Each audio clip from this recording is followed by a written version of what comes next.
Hola gente, ¿cómo están? Bueno, espero que bien. Bueno, yo aquí tratando de agregar algunos conocimientos en referencia justamente a los tipos de referencia, ¿no? Valga el juego de palabras. Ya sabemos que las referencias pueden ser relativas e incluso también sabemos que pueden ser absolutas. Pero podemos ponerle un poquito de sal y pimienta. Podemos decir que, por ejemplo, podemos referenciar absolutamente a una celda o un rango mediante la asignación de un nombre que nosotros queramos, o digamos que más nos convenga, ¿no?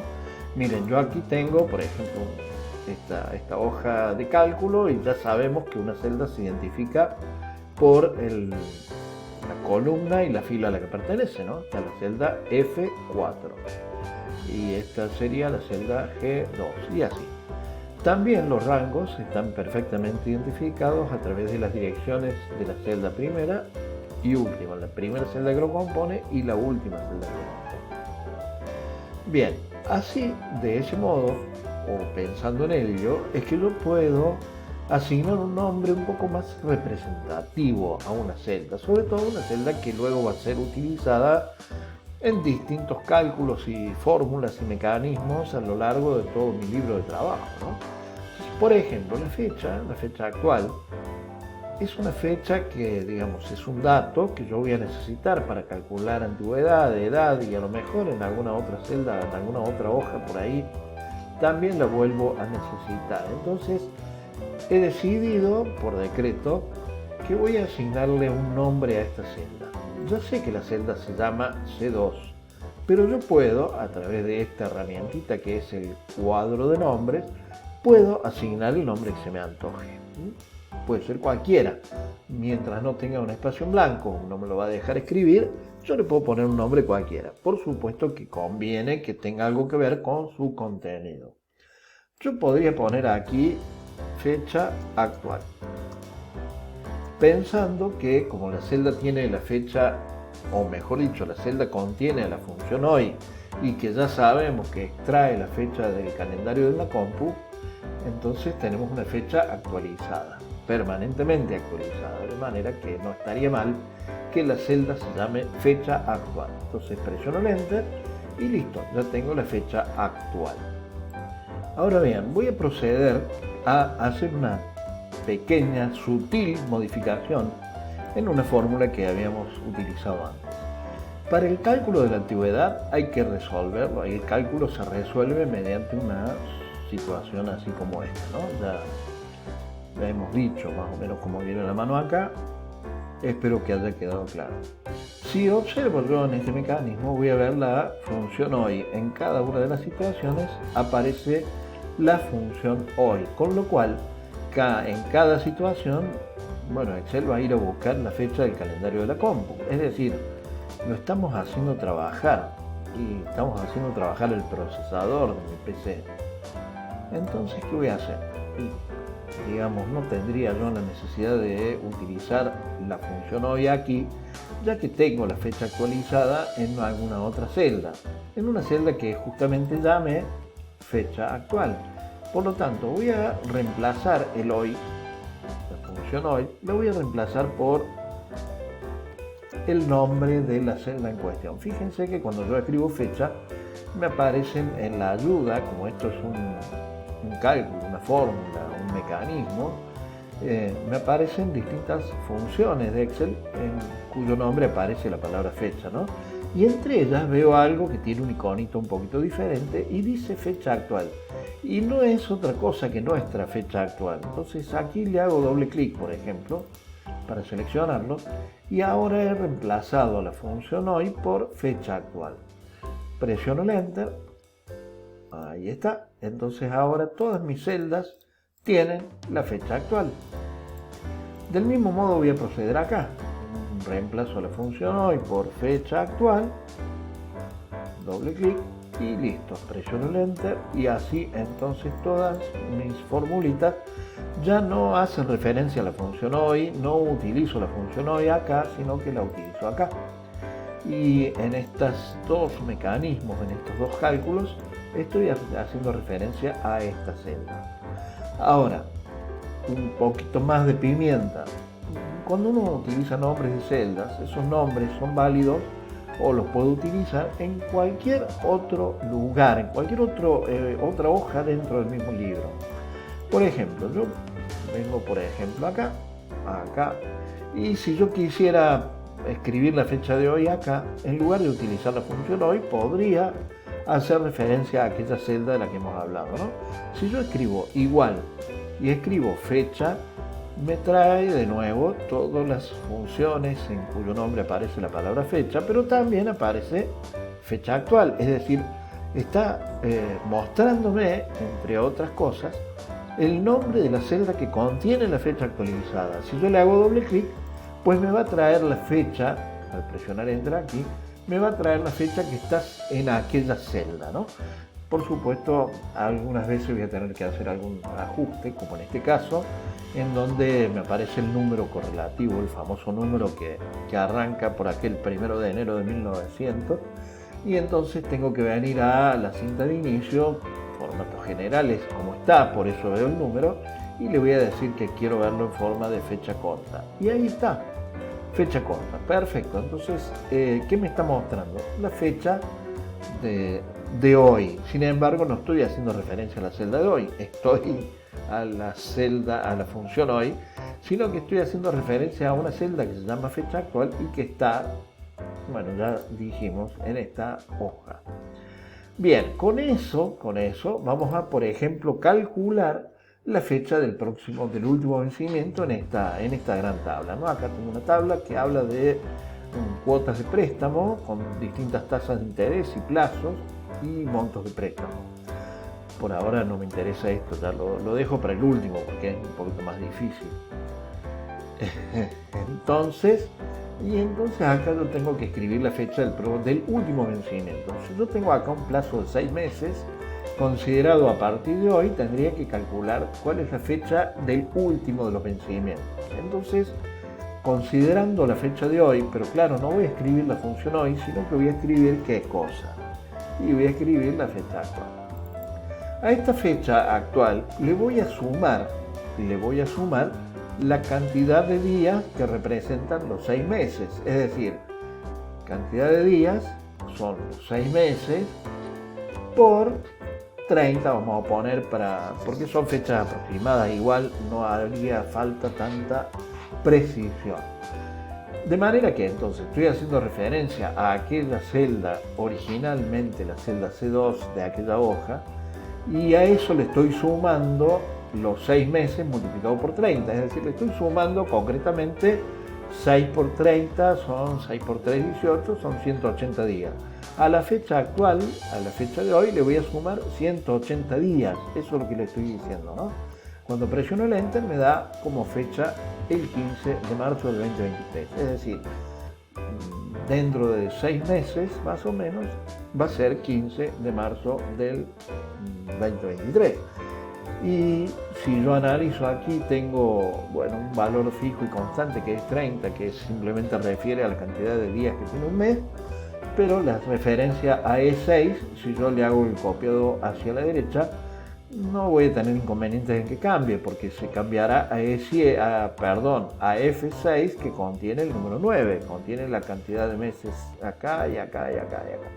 Entonces yo voy a hacer el copiado para este lado, y entonces voy a saber que dentro de 9 meses será más o menos el 13 de junio, y dentro de 12 meses, dentro de un año, será el 11 de septiembre, y dentro de 2 años será el 5 de septiembre, pero del 2024, y así sucesivamente. Esto es utilizando un nombre en una celda que también podría haber sido a través de un rango. Por ejemplo, nosotros sabemos que una tabla tiene un nombre.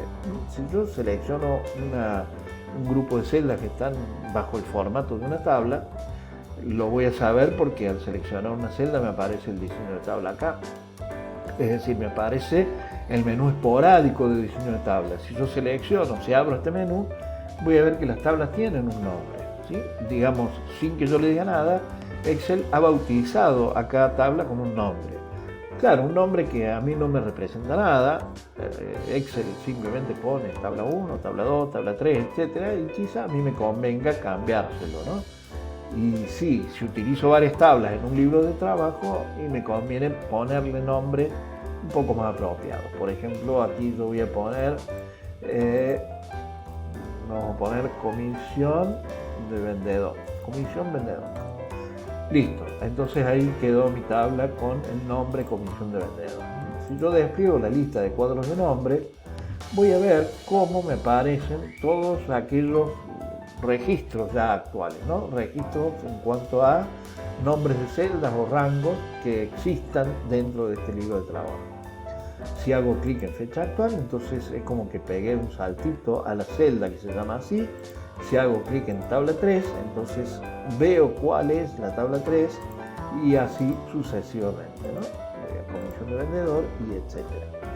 Hay por último, o por anteúltimo, hay en la cinta de opciones de fórmula una opción que se llama administrador de nombres, y es el que me informa más o menos con total precisión, a qué refiere cada nombre de celda o cada nombre de rango, ¿no? Cada nombre de tabla en estos casos. Digo, por si necesitamos por ahí eliminar, ¿no? Eliminar o modificar o algo. Bueno, vamos entonces ya con la ultimísima parte de esta triste y larga historia. Muy bien, ya para ir cerrando, para ir bajando la persiana a este asunto bastante áspero que son los tipos de direccionamiento, ásperos pero necesarios y absolutamente reales, ¿no? Vemos el asunto del direccionamiento mixto, es decir, referencia a celdas donde una parte permanece fija y la otra no, la otra será variable. Vamos con un pequeño ejemplo. Aquí tengo una tabla de posibles préstamos con sus respectivas tasas de interés conforme a plazo, ¿no?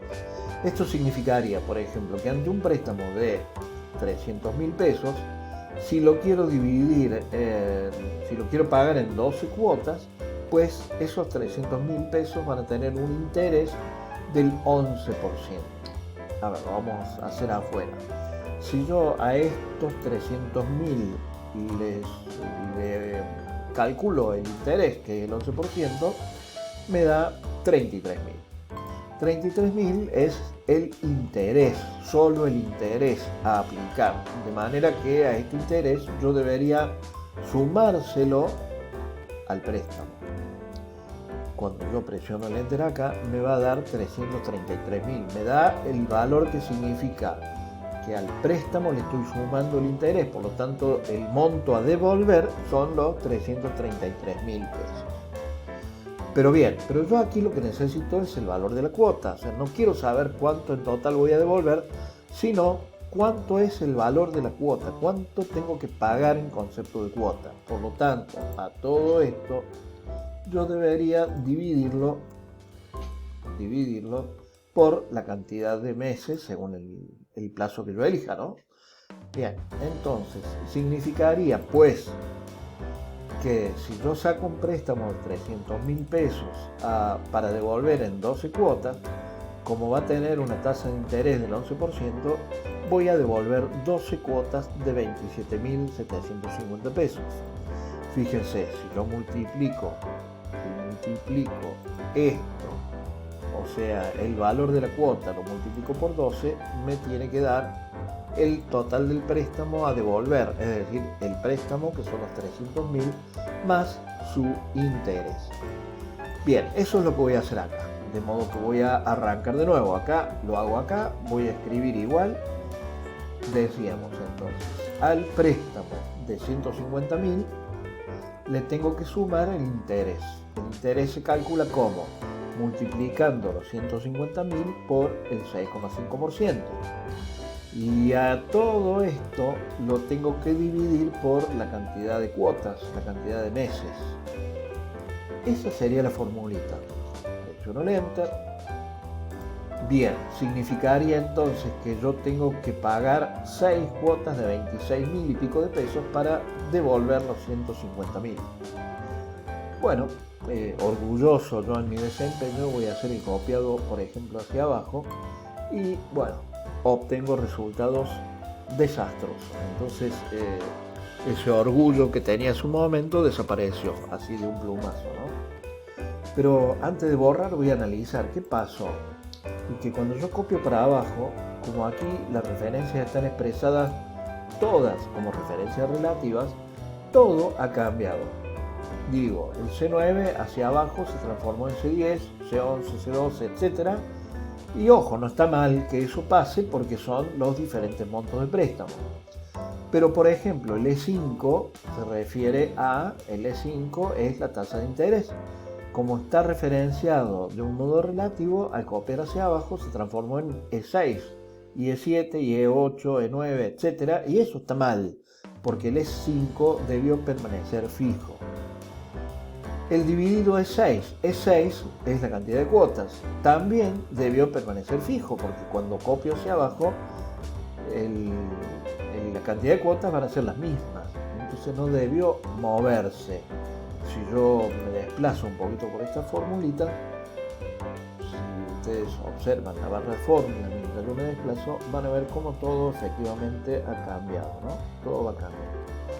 Bien, entonces se me ocurre pensar que, como dijimos, el C9 que permanezca o que se actualice, que se modifique a C10, C11, C12, etc., no estaría tan mal. Pero el E5 y el E6 deberían ser absolutos. Entonces selecciono la celda E5 y no voy a hacer otra cosa que presionar la tecla F4 para que, como atajo del teclado, distinga o le asigne la propiedad de referencia absoluta a la celda E5. Y voy a hacer lo propio con la celda E6. Bien, presiono el F4 y allí tendría entonces las dos referencias absolutas. Presiono el Enter, me sigue dando lo mismo en el primer caso, entonces ahora voy a hacer el copiado para abajo y ahora no parecería estar tan mal. Tiene un buen aspecto, ¿no? Tiene un buen aspecto, así a simple vista yo veo que voy a devolver 6 cuotas de casi 100.000, serían 6 cuotas de 100.000, serían 600.000 a devolver, y el monto era originalmente 550.000, pues no estaría tan mal, parece por lo menos coherente. Bien, ahora, si yo me pongo a pensar, cosa que no es muy habitual en mí, pero bueno, hay que adquirir esa costumbre, ¿no? Si yo me pongo a pensar, digo, el cálculo en realidad es el mismo para todo el cuadro, el cálculo es exactamente el mismo. Es decir, al préstamo le tengo que calcular el interés, sumárselo al préstamo y dividirlo por la cantidad de meses. A eso lo tengo que hacer en todos lados. Lo que sucede es que varía el préstamo y varía la tasa de interés y varía el plazo. Entonces tiene que haber una manera, de hecho la hay, y se llama direccionamiento mixto, en la que yo pueda construir un solo mecanismo y ese mismo mecanismo aplicarlo para los demás. Veamos, si yo copio esta fórmula hacia la derecha, entonces obtengo cosas extrañas. ¿Por qué? Esta fórmula copiada hacia la derecha hace que C9 se transforme en D9, D9, E9, F9 y no tiene nada que ver. Por otra parte, el E5 y el E6 están fijos totalmente, o sea, son referencias absolutas, por lo tanto está refiriéndose al 6,5% y al 6 como plazo, es decir, a la primera tasa de interés y al primer cantidad de meses. Y eso está mal, porque yo voy a ir aumentándome, me voy hacia la derecha, se supone quiero saber cuánto tengo que pagar cuando las cuotas varían, ¿no? De 6 pasa a 9, o a 12, a 24, etc. Entonces, no me está gustando y lo voy a borrar. Digo, ¿qué tendría que hacer acá? En lugar de C9, voy a seleccionar la C9. Voy a presionar la tecla F4 para que me dé la dirección absoluta. Pero tampoco me sirve, porque si yo copio para la derecha va a quedar, bueno, en realidad no va a estar tan mal si copio para la derecha, pero va a quedar mal si lo copio para abajo, porque si lo copio a la derecha va a estar bien, si lo copio para abajo va a quedar siempre referido a los 150.000. No, Entonces tiene que haber algo que me sirva para los dos, para copiar a la derecha, pero también para copiar abajo. Eso es el direccionamiento mixto. Si yo acá presiono el F4, veo que se pasó a un direccionamiento mixto en donde la columna permanece liberada, mientras que la fila 9 permanece fija, que no es lo que me estaría haciendo falta acá, porque yo necesito que la fila 9 me permita correr, cambiarse a 9, a 10, a 11, etcétera, hacia abajo, y que necesito que la columna C permanezca fija a la derecha. Entonces voy a presionar una vez más el F4 y entonces paso a una tercera alternativa de direccionamiento, o una segunda alternativa de direccionamiento mixto. Aquí, en este caso, le estoy diciendo al Excel que deje fija la columna C y mueva la fila 9. Y eso me está gustando, porque mover la fila 9 significaría tener un panorama de los diferentes préstamos que van hacia abajo. Y fijar la columna C también tiene un buen aspecto, porque significaría que va a quedar fija la celda del 9 del préstamo, mientras la fórmula se copia hacia la derecha. Lo voy a dejar así. Como acá hay un C9 también, voy a hacer exactamente lo mismo. C9, estamos hablando de la misma situación, estamos hablando del mismo monto de préstamo. Ahora bien, el E5 es la tasa de interés. Cuando yo copio hacia la derecha, en lugar de E5 debería decir F5. Entonces significaría que la columna ahora, debería quedar liberada, mientras que la fila debería fijarse. Voy a presionar el F4 hasta poder ver lo que sucede. F4, ahí dice columna liberada, no tiene el símbolo pesos adelante, y estamos fijando la fila 5. Ahí me está gustando. Si yo libero la columna E, voy a poder copiar hacia la derecha, porque va a ser columna F, columna G, columna H, etc. Y si dejo fija la fila 5, me está gustando también, porque ese mismo cálculo lo voy a poder aplicar hacia abajo a los demás préstamos. Con el plazo, con la cantidad de cuotas, digámoslo así, pasa exactamente lo mismo. Es decir, voy a presionar el F4 para pasearme a ver los diferentes tipos de direccionamiento, ¿no? Miren, me paseo por todos. Relativo, absoluto completo, absoluto parcial, es decir, mixto. Aquí se deja fija la fila 6 mientras que la columna queda liberada. Ahí se deja fija la columna mientras que la fila queda liberada. Y así presiono F4 repetidas veces y voy a ir paseándome por los distintos tipos de direccionamiento. Y me voy a quedar con este. Es decir, yo necesito que la columna quede liberada porque voy a copiar hacia la derecha y las columnas van cambiando. Pero necesito que la fila quede fija porque voy a copiar la fórmula hacia abajo y la fila 6 va a permanecer intacta, que es el plazo, ¿no? Lo voy a dejar así, presiono Enter. Voy a hacer el copiado porque las fórmulas estaban mal, si bien para el primer caso me va a dar de nuevo lo mismo, pero yo ya ahora tengo solucionado el problema. Miren, yo voy a hacer el copiado hacia la derecha y ahora obtengo valores. Y obtengo valores hasta, me animo a decir, coherentes, ¿no? Porque el valor de la cuota va disminuyendo, porque va aumentando la cantidad de meses, ¿no? Mientras mayor sea la cantidad de meses, mayor sea la cantidad de cuotas, la cuota va a ser más baja, a pesar de la tasa de interés más alta, pero la cuota va a ser más baja. O sea que no estaría tan mal. Y si yo, por ejemplo, selecciono todo esto y hago el copiado hacia abajo de todo, y ahí me dio todo. Ahora, ¿cómo saber si todo lo que está hecho estará bien? Y bueno, tomemos algún caso. Vamos a calcular este 20.000 que me tiró acá, me gustó porque es redondito. Lo voy a pintar para ver. ¿Qué significa este 20.000? Significa que ante un préstamo de 400.000 se le aplicó una tasa de interés de un 20%. Y a ese resultado, o sea que a los 400.000 más el interés, lo tengo que dividir en los 24 para que me dé el valor de la cuota. Entonces, si yo pido un préstamo de 400.000 y lo voy a devolver en 24 cuotas, voy a tener una tasa del 20% y eso va a generar cuotas de 20.000 pesos. Lo hago aparte, de manera normal, digamos, ¿no? Si yo al préstamo de 400.000 le calculo el porcentaje, que es el 20%, perfecto. Eso, hasta ahí, la fórmula me estaría dando solamente el porcentaje. A ver, voy a aceptar acá. Solamente el interés, quiero decir, ¿no? Esto es el interés solamente.